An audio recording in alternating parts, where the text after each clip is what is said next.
ჩვენ დავბრუნდით პირდაპირ ეთერში დათო სამნიაშვილთან ერთად Nexon-ის რედაქტორი, რომელიც მოგიყვება რა სამეცნიერო ამბები გვაქვს იმ ფონზე რაც ხდება. მარსზე თუ არის გაფიცვა საინტერესო. მე მგონი ისე დღეშია ჩვენი ქვეყანა, რომ მარსიც გაიფიცება ჩვენს გამოდარწმუნებას. მარსზე თუ არეზეს ხო? მინდა რომ 2025 წელს რა გველოდება მაგაზე ვისაუბროთ.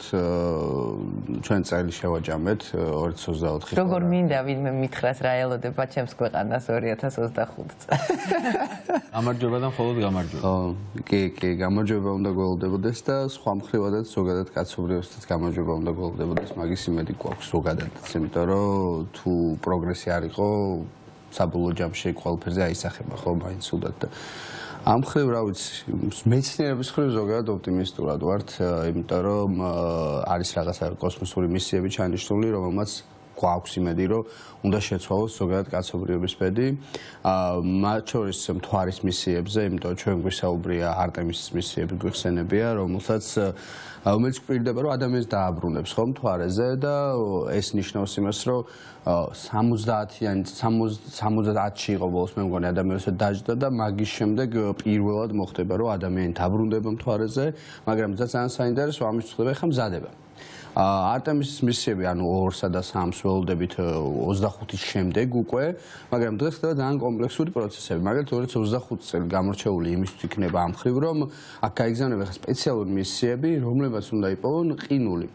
აი, ბევრმა არის მაგალითად, რომ მთვარეზე სავარაუდოდ არის ძალიან დიდი რესურსი გაყინული წყლის და აი ზუსტად აი ესეთი რასაც ახლა ვხედავთ აი ესეთი მისია ესეთი პატარა რაღაც მავალი დაждდება მთვარეზე და ის ეძებს ლოკატორებით, მოკლედ ეძებს ისეთ ადგილებს, სადაც მომავალში შესაძლებელი იქნება, ესე ვთქვათ, ქვემოთ სიღრმეში ჩასვლა და იქ წყლის გაყინული ფორმით აღმოჩენა, რის შემდეგაც მოხდება გადამუშავება და გვექნება კაცობრიობის ფუნქციური, ესე ვთქვათ, ბაზა განსხვავებით, ესე ვთქვათ, აპოლოს მისიებისგან, როდესაც მაშინ მაგაც გვიხსენებია, რომ ადამიანი უბრალოდ მიდიოდა და მოდიოდა, ხო? და ამჯერად სამუდამოდ იქნება ბაზა და ადამიანები ჩაანაცვლებენ ხოლმე ერთმანეთს მთვარეზე, როგორც ეხება მაგალითად კოსმოსურ საერთაშორისო სადგურზე, ხო? და ეს ძალიან მნიშვნელოვანი რაღაცაა, იმიტომ რომ ეს გარდა იმისა, რომ ერთი ხეთ უბრალოდ რაღაცა ლამაზად ჟღერს, რომ მთვარეზე ბაზა და ადამიანი გაცდება დედამიწას, ეს იქნება იმ ხრივად ძალიან მნიშვნელოვანი, რომ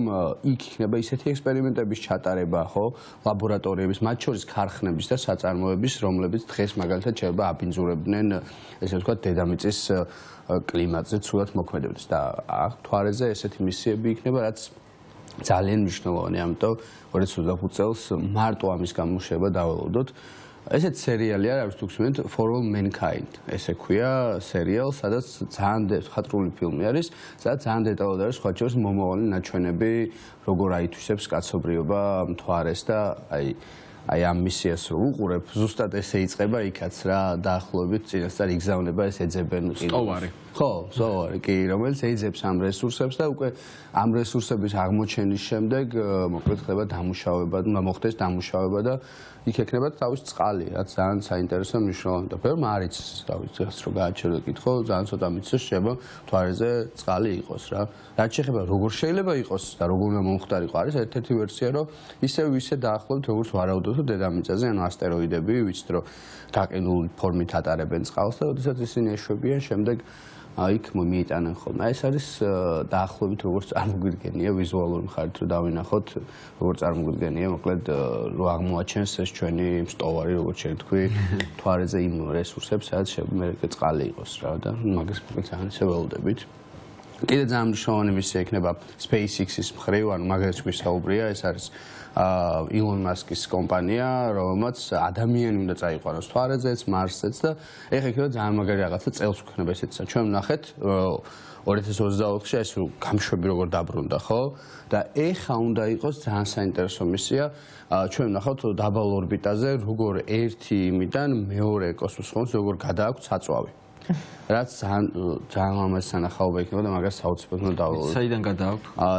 Starship-ი ერთი იმიდან გადაიტანენ მეორე, ესე ვთქვათ, რაკეტაზე საწვავის გადატანა მოხდება, ანუ მიწოდება მოხდება, რაც ძალიან მნიშვნელოვანია. საწვავის შევსება აქამდე ყოფილა კოსმოსში ბევრჯერ, მაგრამ არ მომხდარა Starship-ისთვის. Starship-ი აკეთებს ამას და ეს NASA აკეთებდა. კი, რა თქმა უნდა, მაგრამ ეს იქნება Starship-ის შემთხვევაში, იმიტომ როგორც ახლა Starship-ის გაშვებები ხო დემონსტრაციო ძალიან მნიშვნელოვანი იყო, ხო ხა რაკეტა აქამდე გაგვიშვება, Starship-ი, ანუ ეგაა ფუნდამენტი ძალიან მნიშვნელოვანი, რომ არის ფუნდამენტურად განსხვავებული რაკეტა, იქიდან გამომდინარე არის ძალიან მძლავრი, არის ძალიან დიდი და მისი ესე ვთქვათ მორგება და მისთვის გაშვება იქნება, მისი ბუსტერის უკან დაბრუნება იქნება თუ შემდეგ მათ შორის საწვავის მიწოდება, ეს ყველაფერი არის ისტორიული და ძალიან მნიშვნელოვანი, იმიტომ რომ Starship-ის გამოყენებას ბოლომდე შევძლებთ, ეს იქნება გარდამტეხი, იმიტომ რომ მას როგორც თქვი უკვე შეიძლება რომ ადამიანი მარსზე წაიყვანოს და მარსზე ძალიან რთულია ადამიანის დღევანდელი შესაძლებლობებით, იმიტომ რომ ეგ ჩვენ ატმოსფეროშიც მომხდარა აქამდე გამანადგურებლები დიდი თვითმფრინავებიდან ასე ვთქვათ დამაგრებით აერშივე აწვდიან საწვავს. კი და ნუ ახლა უბრალოდ ეგ არის რომ Starship-ს უბრალოდ იმხელა პოტენციალი აქვს რომ აი რომ წარმოვიდგინოთ ანუ Marsზე ხა თვარისგან განსხვავებით, ხო თვარისზე ძალიან მალე შეგიძლია ჩახვიდე და Marsზე ამას თვეების პროცესი დაჭირდება. ამიტომ მის კლასიკური გაგებით ის რაკეტები და ის გამშვებები შეუძლებელი იქნება რომ მან წაიყვანოს ადამიანები Marsზე, იმიტომ რომ იქ ადამიანი თვეების განმავლობაში უნდა იყოს რაკეტაში, შეფასებად უფრო დიდი უნდა იყოს და სივრცეც დიდი უნდა იყოს და უფრო გასახადიც უფრო მეტი უნდა იყოს ამ რაკეტაში და გარდა ამისა კიდე რაც მნიშვნელოვანი აქ ხო საუბარია Mars-ის ათვისებაზე. და აქ ვერ მოხდება ერთდროულად მაგალითად მხოლოდ ერთი ან ორი ადამიანის გაშვება თუ გინდა რომ კოლონიზაცია მოახდინო Mars-ს. ამიტომ გჭირდება გიგანტური რაკეტა, რომელთაც ბევრი ადამიანის ერთდროულად გადაყვანა შეძლებს და კოსმოსში ხა ზოგადად აი 2 გრამი თუ 1 კილო რო ემატება ეს ზრდის კოლოსალურად თანხებს, ხო მილიონებზე ხდება საუბარი და ეხლა წარმოიდგინეთ რომ ერთდროულად საუბარი არის უკვე რა ვიცი მე ძალიან ბევრი ადამიანის ერთდროულად გაშვებაზე Mars-ზე. ამიტომ Starship-ი ამ მნიშვნელოვანია ამ ხრივ და მაგას უნდა დაველოდოთ.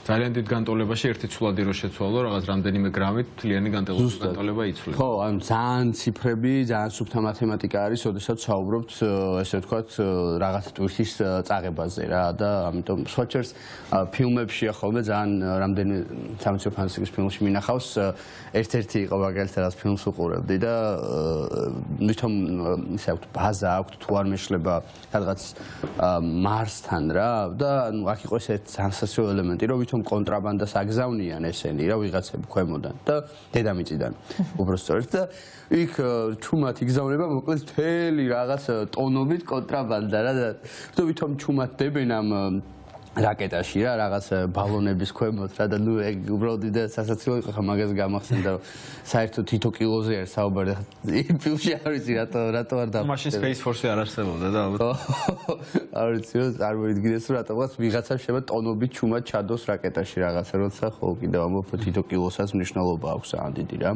ხო Mars-ს არის ძალიან საინტერესო Mars-ზე რო ახსენეთ Mars-ს პირველად უნდა შევძლოთ კაცობრიობამ რომ Mars-ის ნიმუში ჩამოვიდავნთ ეგ იქნება ნუ რევოლუციური იმიტომ რომ Mars-ის ნიმუში პირველში არ გვაქვს ახლა დედამიწაზე გვაქვს მთვარის ნიმუშები და მთვარის ნიმუშება ძალიან ბევრი რაღაცა გვითხრა თვითონ როგორ მუშაობს მთვარე მაგრამ Mars-ის ნიმუში აქამდე არ მქონია იმიტომ რომ კიდევ ერთხელ ვამბობ სად მთვარე და სად Mars-ი ძალიან დიდი დრო უნდა მათ შორის უკან დაბრუნებას იმიტომ რომ თვეობის განმავლობაში გრძელდება მისია რაკეტა, რომელსაც მიყავს ესე ვთქვათ, ან მიაქვს ეს რობოტი იქნება თუ ადამიანს რომელსაც მომავალში წაიყვანს და ამიტომ თვითონ ეს ნიმუშების უკან გამოგზავნა აქამდე ესე არ მომხდარა და აი 2 წელს უნდა გადაწყდეს ესე ვთქვათ, ზუსტად როგორ მოხდება, იმიტომ რომ ამ ხრივ უკვე კონკურენცია გამოჩნდა, ჩინეთი გააქტიურდა ძალიან კოსმოსში და ჩინელებმა გადაწყვიტეს, რომ ეხლა ჩვენ უნდა წამოვიღოთო პირველებმაო და ნუ NASA რა მასალაზეა საუბარი? Mars-ის ესე ვთქვათ გრუნტი, ანუ აი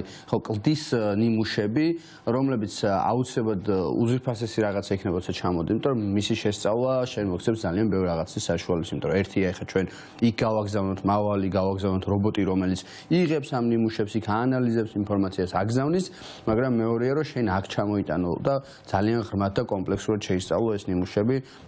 და ეგ ბევრ რაღაც ინფორმაციას მოგცემს იმისთვის განსაკუთრებით თუ მართლა გინდა რომ ადამიანი მულტიპლანეტარული ცივილიზაციის ნაწილი გახდეს ესე ვთქვათ და ამიტომ ამ ნიუშების ჩამოტა და თან რბოლა არის უკვე იმიტომ რომ ხო როგორც უკვე ვთქვი ჩინელებმა გადაწყვიტეს რომ გათქვეს რომ 2035-იო ჩვენო მოკლედო ჩამოვიტანთო და საბოლოო ჯამში მაგას შეისწავლიან და ბრიტანეთის მუზეუმში დადებენ როგორც სხვა ყველაფერი დანარჩენს რაც პლანეტაზე გვაქვს. ხო.